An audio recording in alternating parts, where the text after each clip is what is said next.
Natatakot nang magtiwala ng buo sa dami ng panloloko.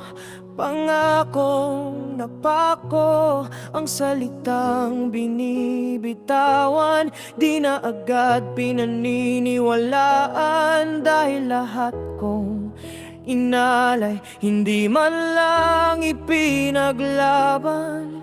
Kung magmamahal muli, gagawin ko pa rin.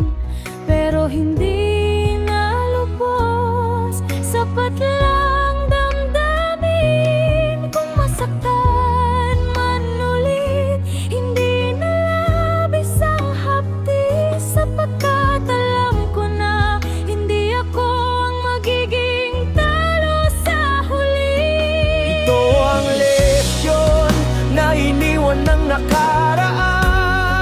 Ang sakit ay naging lakas, ang sugat ay naging aral.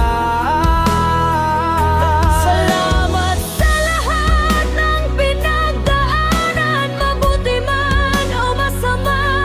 Bawat karanasan ay humubog sa aking pagkatao.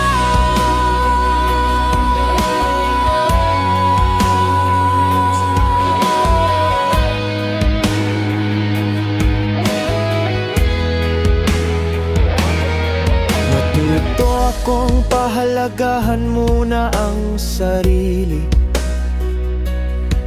Hindi ibibigay ang lahat sa taong hindi marunong maghawak. Ang pagmamahal ay sapat, hindi kailangang maubos. Sa pagsisikap ko, mas maayos na ang aking buhay ngayon. Hindi pagsuko ang pag-iingat, kundi pagiging matalino. Lahat ng